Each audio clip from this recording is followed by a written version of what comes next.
Podcast with the Smashing Pumpkins live from the Riviera Theater in chilly Chicago. I'm Bill Wyman from the Chicago Reader. We're hours away from the official release of the Smashing Pumpkins' new 2-CD set, Melancholy and the Infinite Sadness. And we're just minutes away from hearing the band's celebratory record release party from their hometown of Chicago. I'm sitting here with the Smashing Pumpkins themselves.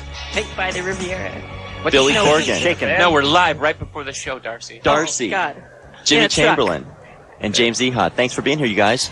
Well, it's our show. You might as well We're show happy up. to be here. Okay, so what are you? Are you nervous? Are you happy? Are you confident? I'll How tell you you, feeling? Bill, we're going in a little crazy. We're feeling headstrong. We're playing confident. We're going to play good ball out there tonight. We heard the audience is tough. We know it's a Chicago audience. A lot of different things go through your mind. You're energized, but you're nervous. You're scared, but yet you're happy. I don't think you want to continue the sports metaphor in Chicago, James, because Chicago doesn't have a whole bunch of winning teams right now, do they? No, the Bears are in first place. Hey, The Bulls I was got thinking Rodman. baseball. I got 3 words for you. We're taking it to the streets. Okay, Billy, this record is a 2-CD set. It's a 2-record set. Jimmy. It's a joke. Where in the course of recording this album did it become such a big and epic undertaking? We decided to do the double album long before we ever actually set out to do it. Long before we even started the band. We talked about it long before we thought we could do it. A double album is every band's dream, I hear. It was in the DNA. Okay, is it a concept album? No. However, it is kind of light, it is sort of scaled. There's 2 different CDs. One's called Dawn to Dusk, another's called Twilight to Starlight. What's the thinking behind that? Kind of a day and night thing. One's better for the day when you're rocking. That's a good point, because the first album is kind of front-loaded with a whole bunch of hard rock tunes. Right. The second album has some very noisy stuff on it, but I think the last, 5 songs really takes the listener out pretty well. Right. That was the intent from the beginning? We want to put you to sleep at the very end. Yes. That's the knockout punch. Right. Okay, now, it's at the same time, I do hear some conceptual sort of things. I mean, you could look at it as a day in the life of some sort of every fan going through... The everyman. Every what? The everyman. We're into the everyman. The concept of the everyman. We are the everyman. We are the especially everyman. me. But none of this was intentional. None of this was intentional. There's no concept behind it. You never know. Okay. The first song, we're going to play 3 or 4 songs from the new album in the upcoming minutes. The first one we want to play is Here Is No Why. Do I hear this correctly that it's some sort of Ziggy Stardust-like character in there? There's some very kind of scabrous kind of commentary on some sort of rock also star. lascivious. No, it's kind of a basic ode to, the death rock me. Oh, The you me as the that death existed rocker. at 18. The black-haired misanthrope. Okay, and the sound of it is a little bit different from the Pumpkins of the past. It seems to me it has a real, not really classic rock styling, but it does seem to be definitely Glanville. Let's listen to Here's No Why from the new Smashing Pumpkins record, Melancholy and the Infinite Sadness, and we'll be right back. We're outside the Riviera Theater, That was heavy. just minutes before the Smashing Pumpkins take the stage By the way, thanks for listening, everybody. for their celebratory record release concert here in Chicago. The record is Melancholy and the Infinite Sadness. The song you just heard, Here Is No Why. What does that title mean? Don't know. Okay. It used to be No Is Here Why. And just got mixed up in the transcriptions. Right. Another thing people are going to notice about this record is how epic it is, how ambitious it is, and how diverse the music is. The Smashing Pumpkins have always dealt in diverse musical styles, but now we got weird electronic songs, we got a lullaby, we got a country song, almost country, and something that almost sounds as noisy as 9 Inch Nails. Hey, I'm watch thinking it. of Lily. That watch wouldn't it. be that burlesque song. Yeah, that's a That's a less 1920s thing. burlesque song. And the first use of a ukulele on the Smashing Pumpkins record. I'm just joking. Any thoughts about that? Is that Yeah, we'd part like of the to thank concept of the Tiny record? Tim for doing the guest appearance on it. No, it's a really exciting record to do because we get to try all sorts of different crazy stuff. James had his kazoo out. Yep. You know. My harmonica. My kazoo. The other members of the band take vocal turns on the closing song. Yes! It must have been a positive experience for all of you. Actually, it took forever. To record that James's song? parts took forever. Yeah. I did mine like Who screwed up? Whose fault was that? One take Jimmy. Hey, we're all together on this, and Okay, and how was it with Flood? Flood help you work on the diversity? Was he a steady influence? well, they're one of those English whips. With How'd you hook up with him? We were really big fans of a lot of records that he'd done, like Crime Worked- and City Solution and Erasure and Depeche Mode, and he made some really cool records with bands that you wouldn't necessarily like all their music. Those records seem to stand out. Looking at these records and noticing this guy's name named Flood. So I met him at. We talked, and I mentioned that I'd be interested in having him work with us at some point. And he seemed interested, and we talked about it later, and that's how it worked out. Hey, on Siamese Dream, the lead-off song, Cherub Rock, began with "Let Me Out of Your Scene." Let me out of your scene. You were kind of. See, now, I never said "Let me out of your scene." I don't understand that. What did it say? What does it say? It just says "Let me out."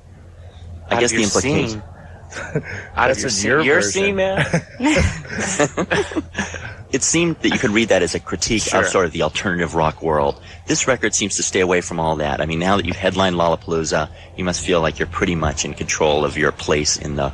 Well, we were reacting to what was like the old status quo kind of, the bands that were probably the more early alternative bands like the Mudhoney's and people like that. I mean, bands that we liked and we couldn't understand why they had a problem with us. Suddenly, we were like the bane of their existence, and we couldn't really understand why. Having been fans and having followed the bands, it was hard for us to understand. So it was kind of a negative reaction to a lot of the vitriolic crap that came out of all that, So it wasn't, and it was, it was something, and plus it was some stuff that had gone on in Chicago too. But it's great now because we're in a totally different position, and there's not much anybody can really say that can stop us or hurt us or keep us from being what we are, and that's a much nicer position to be in.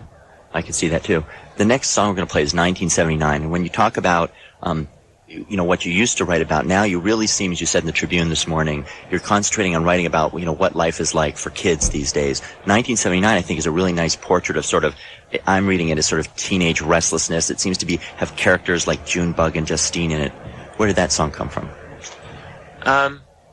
Well, that's actually kind of this song is kind of interesting because it was the last song that actually got put on the album, and we were actually going to throw it off the album, and I went home and kind of completely rewrote the song in one night and came back the next day, and Flood just loved it, and we recorded it like pretty much right there.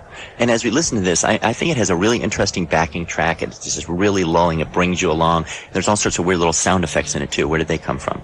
That's all the electronic equipment that we've been using, sampling and stuff. I think it's really, this is kind of an interesting way where, you can still retain your identity musically, but still encompass the new technology available to make different kind of music. So it's kind of like, it's like synthesizers without the hokey, like, synthesizer parts, Terrific. Check it out. 1979 from the Smashing Pumpkins' new record, Melancholy and the Infinite Sadness. We'll be right back. And why would that be? We decided that because there were so many songs on the record that we were kind of putting everyone in a difficult position who wanted to come see the band, which would be trying to understand all the music and then come see us live and have us playing all these different kinds of songs. You could do it like The Wall, where you played the whole record from start to finish. We may do that at some point, but we want to give people a little time to digest the music. There's an awful lot of music, and it just seemed like a better thing to do. Well, Plus, it's cold. Yeah, that's a very thoughtful thing. So you might tour after the start of 96? Absolutely. And then what's this I hear that maybe you might want to do a tour with other Chicago bands and stuff like that, Chicago on the Road? That's a great name for it. Chicago on the Road. Just comes off the top of my head. I came up with Chicago into the next Branson. It's going to be. Well, I think we're here. Yeah, we're hoping to do a tour of all Chicago area bands.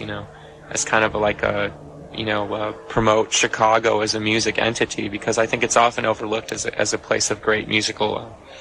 Tour. Bands of great inspiration. I think. Who are some of your favorites in town? Certainly Urge and Veruca Salt and the Cheap Trick, who's playing with us tonight. That's right. How did that come about? You guys are big fans of Cheap Wilco's Trick. another. Well, I don't know. Wilco. Yeah, well, They're not they from Chicago, James. but now He they lives live here. in Chicago. The leader of Wilco lives Does that count, though? Well, where are they from? He's a carpetbagger is what he is. Let's just call a spade a All spade. right. We welcome Wilco with open Chicago arms. It's funny you mentioned Cheap Trick, because Cheap Trick sold millions and millions of records in 79 and 80 and things like that, and they really are considered a serious heritage band here in Chicago. Everyone Absolutely. from Steve Albini to you guys will give props to them. Absolutely. As you've been coming up in the world, have you been playing with them in the past? Never. Never. This You will never be the have? first time, yeah. And they're your special invited guests here tonight. Absolutely.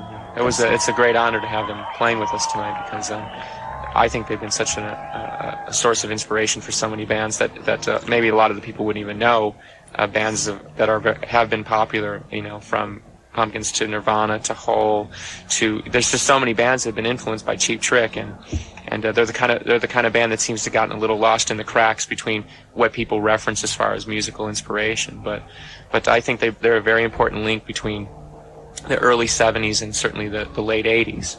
And it brings us back in a way to what we were talking about before, because Cheap Trick was a band with credibility, if you will, and hits. And it seemed for a while people in the indie scene, particularly in Chicago, got obsessed with credibility at the expense of kind of that pop rock feel.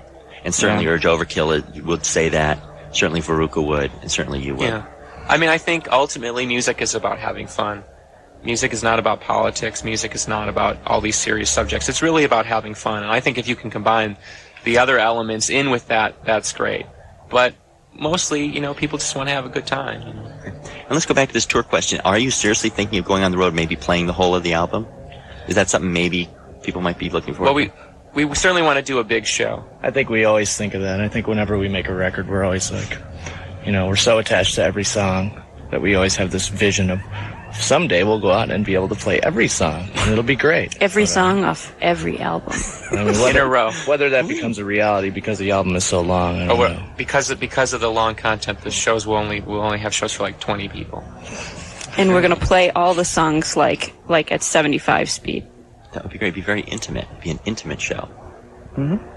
And it seems to me another trouble with a band like you guys, who put out your second studio album and immediately went to the top of the charts, and all of a sudden we're headlining Lollapalooza, that while you definitely brought off your Lollapalooza shows, it brings in the question of, wow, now we have to reformat our stage show for playing at a new level. Is that another consideration?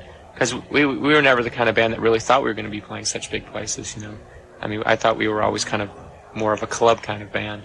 And certainly when you play for more people, you have to definitely rethink the way that you're, like that obscure B-side, how many people in the audience are really going to know it. It kind of creates those kind of problems. That's a good point. The last song we're going to play is By Starlight, which is the second to last song on the record, and I think it'll give people a good sense of the diversity of the record, and also how in the last half of the second disc you do start to bring people down and out just before the closing sort of lullaby song. Again, I think that the electronic sound of this, the softness of it, is going to be something. It's going to be a new sound for people who've heard. Well, this has flood all over it. This one. What does that? Tell people what that means. What does that mean? Have flood all over it? That's the sound of flood's heartbeat. Actually, the song was completely different when we first started working on it. It was kind of this. It's more like a Fish jam. It was more. Yeah, it was this real slow ballad with these really over-exaggerated Pink Floyd type drum fills, and when Flood came in and he heard the song, he just kind of laughed and said it was ridiculous, and he didn't even want to hear it. So what we did was we recorded some drum loops and experimented with some different types of rhythm feels, and then we came in one day. And it sounded like New Order. It went through about 3 different incarnations before we finally settled on this one. But Flood basically took the song and made it his own, so he could at least deal with it on a personal level, I think. And we just sort of played on it, and he was like, "Yeah, try it," and it all came together. But I mean, it really came out as a great tune. I mean, it was always a great tune, lyrically, but I think musically we were kind of reaching at the beginning. Missing the boat. So this is By Starlight from the new Smashing Pumpkins album. Are we supposed to say goodbye now, then? Yeah, we're going to do that in just one second. Melancholy and the Infinite Sadness. You guys, thanks for hanging out here. Thanks for talking to us. Hope everyone enjoys the show. And good luck on the show. Good for a change. Yeah. Right. And congratulations on the new record. Ignore all the sloppy chord changes. We're going to hear By Starlight, and the next sound you hear after that will be the Smashing Pumpkins taking the stage. Will be that of the Smashing Pumpkins. At the Riviera Theater in Chicago. I'm Bill Wyman. Thanks for listening. And the other part you're not seeing is like the big gladiators we have on stage. Just imagine it. So there's one on each side. Big professional wrestlers, the American gladiators, So everyone has to imagine all this as they watch that. Right. Okay. Thanks a lot, especially the part when James lights himself on fire. You won't be able to see that on the radio, but it'll just be a sizzling. We're gonna mic him. Cackle. Thanks. Good night. Bye.